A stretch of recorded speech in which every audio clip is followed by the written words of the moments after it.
일본이 지난달 19일 결정한 경제대책에는 18세 이하 국민들에게 1인당 10만엔 지원이라는 정책이 포함되어 있었습니다. 한국의 재난지원금과 비슷한 취지이기는 하지만 일본 국민들 사이에서는 엄청난 논란이 일어나기도 했었는데요. 그런데 이 정책에 드는 막대한 사업비까지 알려지자 일본인들은 결국 폭발하고야 말았다고 합니다. 단도직입적으로 먼저 일본 정부가 18세 이하 국민들에게 지원금을 주기 위해 들어간 세금은 무려 1조 원 이상의 사무비용이 드는 것으로 알려져 논란이 되고 있습니다. 게다가 일본 정부는 지원금 10만엔 중 5만엔은 올해 안에 현금으로 주고 나머지 5만엔은 내년에 쿠폰으로 각각 지급하겠다고 발표했습니다. 한국인들 입장에서 지원금을 받는데 1년이나 걸리는 것도 이해가 되지 않지만 굳이 쿠폰과 현금을 나눠서 지급하는 방식 역시 쉽게 이해할 수 없어 보입니다. 더군다나 단순히 쿠폰을 발급하는데 사무 비용이 1조 원 이상이나 들고 있으니 한국과 비교되는 일본의 재난지원금 정책에 일본인들이 왜 이렇게 좌절하고 있는지 어느 정도 이해가 되기도 합니다. FNN 방송에 따르면 수해 대상으로 추산되는 약 2천만 명에게 쿠폰을 지급하지 않고 오로지 현금으로만 10만엔을 일괄 지급할 경우 2조엔가량을 배분하는데 약 312억엔의 사무비용이 든다고 합니다. 하지만 일본 정부가 고집하고 있는 쿠폰 방식은 현금 배분에 약 280억엔, 쿠폰 배분에 967억엔이 추가로 들어 하나로 약 1조 3천억 원을 써야 하는 것입니다. 일본 정부가 이러한 비효율적인 비용 차이에도 불구하고 쿠폰 방식을 고수하려는 것은 도저히 살아나지 않는 일본인들의 소비 습관 때문인데요. 30년 동안 엄청난 경제 몰락을 겪고 있던 와중에 전염병까지 겹치면서 일본인들의 소비 수준은 거의 바닥을 향해 가고 있다 합니다. 실제로 지난 4월 일본 정부는 1차 긴급사태를 선포한 뒤 특별 재난지원금으로 1인당 10만엔씩 현금으로 지급한 적이 있습니다. 그런데 가계부 앱을 이용하여 결제 데이터를 분석해보니 10만엔 가운데 소비 목적으로 사용처가 명확하게 판단된 액수는 1인당 평균 6천엔에 불과했다고 합니다. 여기에 은행에서 결제되었던 송금액 등을 합친 소비 총액은 약 2만 7천엔으로 사실상 10만엔의 재난지원금 가운데 7만엔 이상이 저축된 것이죠.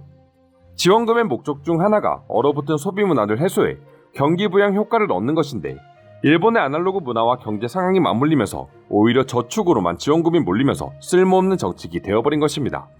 그래서 이번에는 울며 겨자 먹기로 현금과 쿠폰을 혼합하는 방식을 택했지만 막상 진행해보니 현금으로 일괄 지급하는 것과 비교할 때 거의 3배의 비용이 더 들어가는 셈이 되어버린 것이죠. 결국 일본 정부의 부족한 인프라와 아날로그 시스템으로 인해 현금 지급이나 쿠폰 지급 어느 것을 선택하더라도 막대한 손해만 보는 상황이 되어버렸습니다. 일본은 잘 모르는 사람들 입장에서는 한국처럼 애초에 카드에 지원금을 넣어주는 효율적인 시스템이 있는데 굳이 현금과 실무 쿠폰을 제공해 비용만 발생시키고 있는 일본의 모습 자체가 이해되지 않을 수밖에 없습니다. 그리고 일본의 이러한 무능은 한국의 사례를 비교해보면 더욱 쉽게 확인할 수 있으며 한국이 얼마나 체계적인 시스템을 구축하고 있는지도 알 수 있습니다. 지난 4월 30일 두 나라 정부는 모든 국민에게 긴급 재난지원금을 지급하는 추가경 예산을 각각 의결했었습니다. 이후 한국은 19일 만에 79%의 가구가 재난지원금을 받아 지출까지 하기 시작한 반면 같은 날 일본은 단 19%만을 지급하는 데 그쳤고 나머지는 재난지원금 신청서를 우편으로 발송하는 것이 다였습니다. 즉 한국에선 이미 지원금이 소비로 이어지기 시작할 동안 일본에선 아직 신청도 못한 경우가 대부분이었다는 뜻인 것이죠.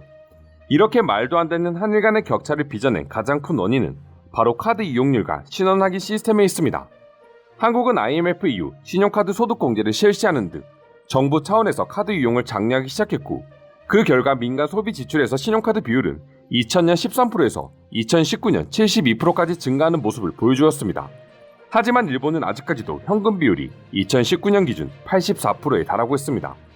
한국의 경우 이러한 카드 시스템으로 인해 일본처럼 지원금 지급에 있어 막대한 손해를 볼 필요도 없이 신용 체크카드에 현금을 충전하는 방식을 택할 수 있었던 것이죠. 세계은행이 집계한 181개국의 전염병 경제 대응 현황 자료를 보면 이런 시스템을 갖춘 나라는 한국이 유일하다고 합니다. 한국의 재난지원금 카드 충전 방식은 즉각적으로 지급할 수 있을 뿐만 아니라 지원금이 쓰일 수 있는 업종, 지역, 기한 등을 설정할 수 있다는 장점을 가지고 있습니다. 일본인들처럼 지원금을 받으면 저축부터 하느라 경기 부양 효과를 전혀 얻지 못하는 것과는 달리 한국은 필요와 취지에 맞게 체계적으로 프로그래밍 할 수 있는 것이죠. 일본 네티즌들도 한국과 비교되는 일본의 무능한 모습을 보며 무엇을 위한 쿠폰 지급인가? 연결된 계좌에 10만엔을 송금하면 끝일 것이다. 저런 간단한 일을 하기 위해서 시스템을 그때마다 정비해야 한다면 의미가 없다. 낭비를 멈춰주세요라고 말하며 한국의 카드 충전 방식을 부러워하고 있었죠. 사실 일본은 애초부터 세금 낭비가 심각한 나라였습니다. 일본은 정부가 개인정보와 납세정보, 건강보험료 정보 등을 통합하여 관리할 능력이 없어 정부가 하는 여러 사업의 행정 업무를 민간 기업에 위탁하는데 여기서 과도한 비용이 지출될 수밖에 없다고 합니다. 물론 한국에서도 일본과 비슷한 종류의 주제로 논란이 된 적이 있습니다. 한국의 경우 올해 2차 추경안에서 보건복지부가 2차 재난지원금 대상자를 선별해 지급하는 데 드는 행정비용을 42억 원 넘게 편성한 것으로 알려져 국민들 사이에서 너무 많은 비용을 쓰는 것 아니냐는 비난을 받은 것인데요. 물론 42억의 소중한 세금도 더욱 체계적으로 써야 하는 게 맞는 말이고 한국인들은 42억 원의 비용도 낭비라고 생각하지만 일본은 무려 1조 원이나 들고 있으니 한국인들이라면 아마 절대 참지 못했을 것 같습니다. 그만큼 일본의 낙후된 디지털 시스템으로 인해 국민들의 혈세가 얼마나 허망하게 허비되고 있는지를 알 수 있는데요. 그럼 지금부터 일본의 막대한 재난지원금 행정 비용에 대해 일본인들은 어떤 반응을 보여주고 있는지 자세히 알아보도록 하겠습니다. 이 정도면 지원금이 필요한가라는 생각이 듭니다. 쿠폰을 만들지 않는다고 해도 사무비용이 280억엔입니다. 옆나라 한국은 지원금 인프라를 구축하는데 수억엔이나 들었다고 국민들이 욕을 하고 있다는데 일본은 아껴도 280억엔입니다. 같은 세대의 나라가 맞습니까? 한국은 벌써 지원금을 6회째 지급한 것으로 알고 있습니다. 이해밖에 하지 않은 일본이 부끄럽고 그마저도 아날로그 지급 방식 때문에 엄청난 시간이 걸리죠. 이러한 시스템은 한국에게 배워야 한다고 생각합니다. 지금이라도 좋으니까 쿠폰을 철회하면 안 되는 것일까? 낭비하는 것도 정도가 있다. 일본 총리는 무엇을 위해 총리가 된 것입니까? 현금 지급 방식보다 무려 3배의 경비가 드는 쿠폰 지급을 당연히 실시하고자 하는 정부의 사고방식을 이해할 수 없다.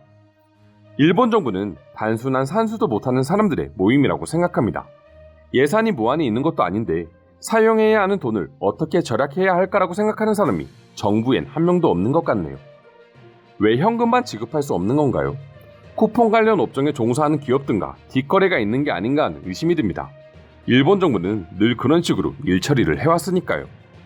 단순 사무비에 1조가 든다면 해당 정책은 폐지해야 되는 거 아닙니까? 쿠폰은 결국 종이 쓰레기가 되어 환경도 파괴하게 될 것이고 혹시라도 까먹고 쓰지 않는 사람이 생긴다면 그대로 혈세를 땅바닥에 버리는 일이 되는 것입니다. 일본 정부는 무언가를 만들면 돈이 움직이고 이권으로 이어진다. 쓸모없는 아베 마스크 보관료와 똑같은 구도로 세금을 낭비하고 있다. 일본 정부는 바보 아닌가? 쿠폰 만드는 회사와의 유착으로밖에 보이지 않는다. 쿠폰으로 하면 인쇄, 용지, 봉투, 운송 등 현금 송금보다 훨씬 들 거라는 것은 누가 생각해도 사전에 알 것입니다. 과연 일본의 윗사람들은 이걸 몰라서 하는 걸까요? 아니면 알면서도 하는 걸까요? 쿠폰권 인쇄 등으로 정보 납품업체 기업에게 막대한 이익을 주는 것이 목적이겠지요. 일본 정부는 자신들에게 이익을 가져다 주지 않는 세력에게는 그 어떠한 혜택도 주지 않습니다. 이상으로 한국과 비교되는 일본의 지원금 제도에 대해 알아보았습니다. 오늘도 끝까지 영상 시청해주셔서 감사드리며 여러분들의 구독과 좋아요는 영상 제작에 큰 힘이 됩니다. 이상 종크TV였습니다.